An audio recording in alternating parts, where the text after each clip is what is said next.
Bonjour, bienvenue encore sur la formation, hein. Moi, je vais présenter la continuité de la formation que nous sommes en train de suivre sur les tableaux de bord. Sur les tableaux de bord. Et dans cette formation, nous allons en fait intégrer toutes les compétences sur l'élaboration des tableaux de bord, hein. En fait, je vais dire dans l'ensemble. Donc, ça permet de faire un peu la revue de tout ce que nous avons vu et aussi d'intégrer des nouvelles notions sur les tableaux de bord. Donc, je vais revenir déjà sur ce qu'on avait vu. On avait vu comment intégrer tout ça là, lier ça avec un lien hypertexte. Et puis, on a vu comment on devait transformer les tableaux croisés dynamiques à partir du Power Pivot. Ici, c'est ce qui nous donne ce bouton contrôle ici. Et comment on devait intégrer ces segments ici et ces boutons contrôle ont été faits à partir du tableau croisé dynamique sur Power Pivot. Donc, maintenant, ce qu'on va faire, c'est les graphiques. On va faire maintenant, on avait vu déjà les graphiques croisés dynamiques et récupérons ça sur une table donnée. Maintenant, aujourd'hui, ce qu'on va prendre ce tableau de bord sont les graphiques croisés dynamiques qui ne prendront pas pour source ces données. C'est vrai que le tableau source, c'est celui-ci, hein, mais on ne va pas récupérer ça ici, hein. On va récupérer les graphiques croisés dynamiques qui prendront les informations à partir de la table Power Pivot. Donc, ce que je fais ici, c'est que je vais copier cette feuille, contrôle, pour créer une feuille là où j'aurai uniquement les graphiques. Donc, la première des choses que je fais, c'est que je prends ici le bouton contrôle, je viens sur déplacer ou copier. Je vais cliquer sur la partie créer une copie. Alors, ici, j'ai choisi dans quel onglet j'aimerais que ce soit. Je peux le mettre voilà, je peux le mettre au niveau de l'accueil, avant la feuille accueil ou avant la feuille contrôle. Je mets ici avant la feuille contrôle. Je mets OK. Et là, j'ai dupliqué la feuille. C'est pourquoi si je vois que ça me donne ça, contrôle de moi, je vais mettre maintenant, par exemple, ici, graphique. Je renomme ça graphique. OK. Comme ce sera les graphiques sont ici, tout ce qui est là n'a plus d'importance. Je vais simplement sélectionner tout et supprimer. Je sélectionne tout, je supprime. OK, j'ai supprimé les segments qui étaient là.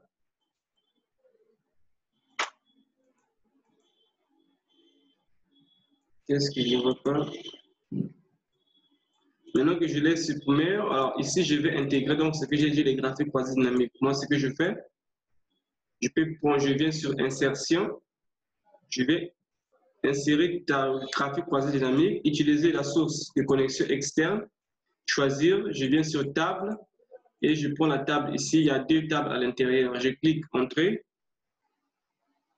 je mets OK, ça va charger à partir de la table Power Pivot et je vous montrerai comment, ça veut dire que ce sera des tables indépendantes. Et quand je viens ici, comme on avait vu, je vais sur option, je donnerai ici, voilà, le nom du graphique. Alors, attendez, non, c'est pas ce que je devais faire. Ici, j'ai fait des tableaux, c'est pas des tableaux, c'est des graphiques qu'on est en train de voir. C'est des graphiques, hein, c'est les graphiques, c'est pas les tableaux. Donc, moi, je suis allé sur l'option de mettre tableau croisé dynamique, c'est pas les tableaux. Autant pour moi, je reviens. Je vais insertion. Au lieu de venir sur le tableau ici, je viens ici, c'est le graphique croisé dynamique. Utiliser les données sources, choisir la connexion externe. Je prends ici table et j'ai déjà sélectionné ici, je peux ouvrir. OK. Comme ça, je vais insérer. Alors, ici, c'est le modèle graphique croisé dynamique. Je viens ici sur création. Je choisis le modèle de graphique que je veux. Ben, il n'y a pas encore de modèle. Il faut que je puisse récupérer. Voilà, je peux déplacer ça comme ça. Maintenant, ici, je viens sur, voilà, je viens sur le nom, hein, je donnerai ça à GC, graphique croisé dynamique, GCD. Par exemple, je mets vente. Donc, je donne le nom à mon graphique. Une fois que j'ai donné le nom, OK. Maintenant, je vais ici pour, je veux voir quels sont les éléments que je vais mettre en valeur. Soit ce sont les articles que je mets en valeur. Sur la catégorie des informations, ce sont les articles. que je mettrai en valeur peut-être avec le prix, voilà, prix total des ventes. Puis, je peux cliquer ça. Ok, donc je vois ici les graphiques, chaque article avec le prix total des ventes à gauche. C'est bon. Et je peux les filtrer par client. Je peux mettre ici client. Je fais ceci. Je la mets au niveau des légendes. Non, au niveau des filtres ici. Ok, donc ici, si je vais choisir par exemple les clients, voilà. Je fais ceci. Ça, c'est les clients que j'ai. Je filtre automatiquement. Voilà. Sélectionner plusieurs éléments. Alors, je sélectionne ça. J'ai sélectionné un type de client. Les graphiques aussi bougent. Si je fais ceci, je dis, je vais sélectionner lesquels. 102, client 107. Je vais voir. Vous voyez, ça a changé, hein? Les graphiques ont changé. Donc ici, ça permet de filtrer les graphiques.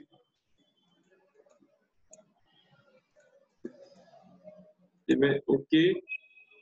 Vous avez vu que les graphiques aussi ont changé.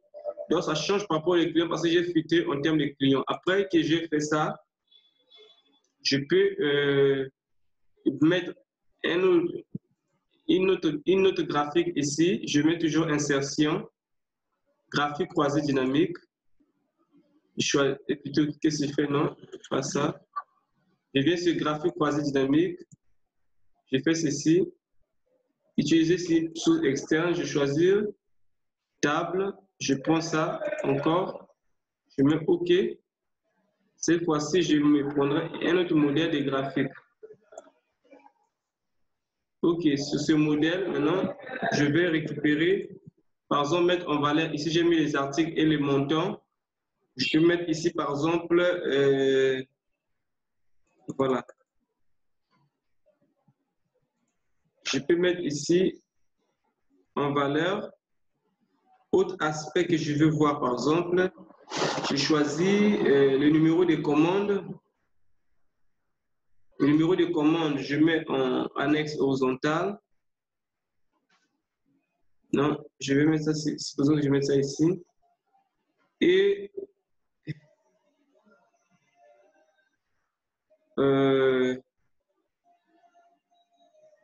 plutôt, non, ça, je ne fais pas. Je mets date de paiement. Supposons que je mets date de paiement. Je mets ça dans annexe catégorie. Date paiement. Et je vais mettre le montant aussi. Je choisis le montant date paiement, prix par pièce, rabais, prix total avec rabais. Je mets ceci, OK. Donc, je vois ici date paiement, c'est bon. Et puis, je vais voir ici les formats peut-être. Masquer les champs graphiques, ainsi de suite. Je vais personnaliser un peu le format des dates. Je vois ici date, disposition, OK.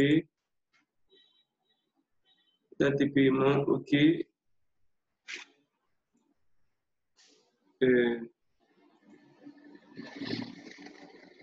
Paramètres champ.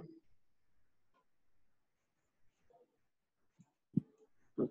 Sous-tuto, il n'y a pas de sous-tuto. Inclure de nouveaux éléments. Filtre. Donc, ici, hein, je suis en train de voir comment je peux le, voilà, je peux le configurer. Hein. Options des tri supplémentaires, je peux ici. Ici, je peux faire ceci. Hein. Autre option. Total général, valeur d'accès sélectionné. OK. Donc, c'est à moi de voir. Je fais ceci. Voilà, ça peut être comme ceci.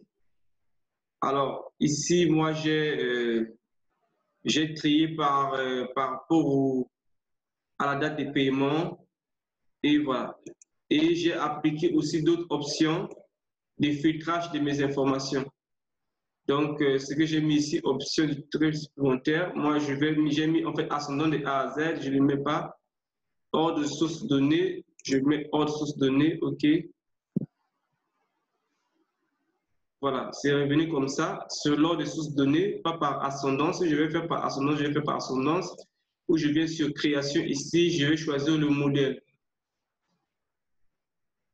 Je peux choisir un modèle de graphique comme celui-ci.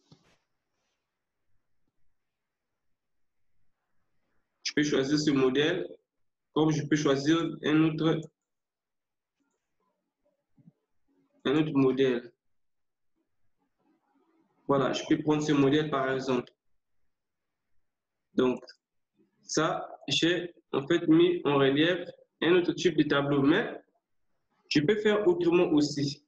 Donc, les graphiques, c'est moi qui choisis. C'est vous qui allez définir selon les informations que vous voulez mettre en valeur.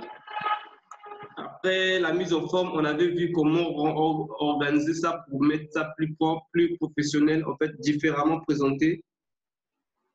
OK, je peux mettre ceci.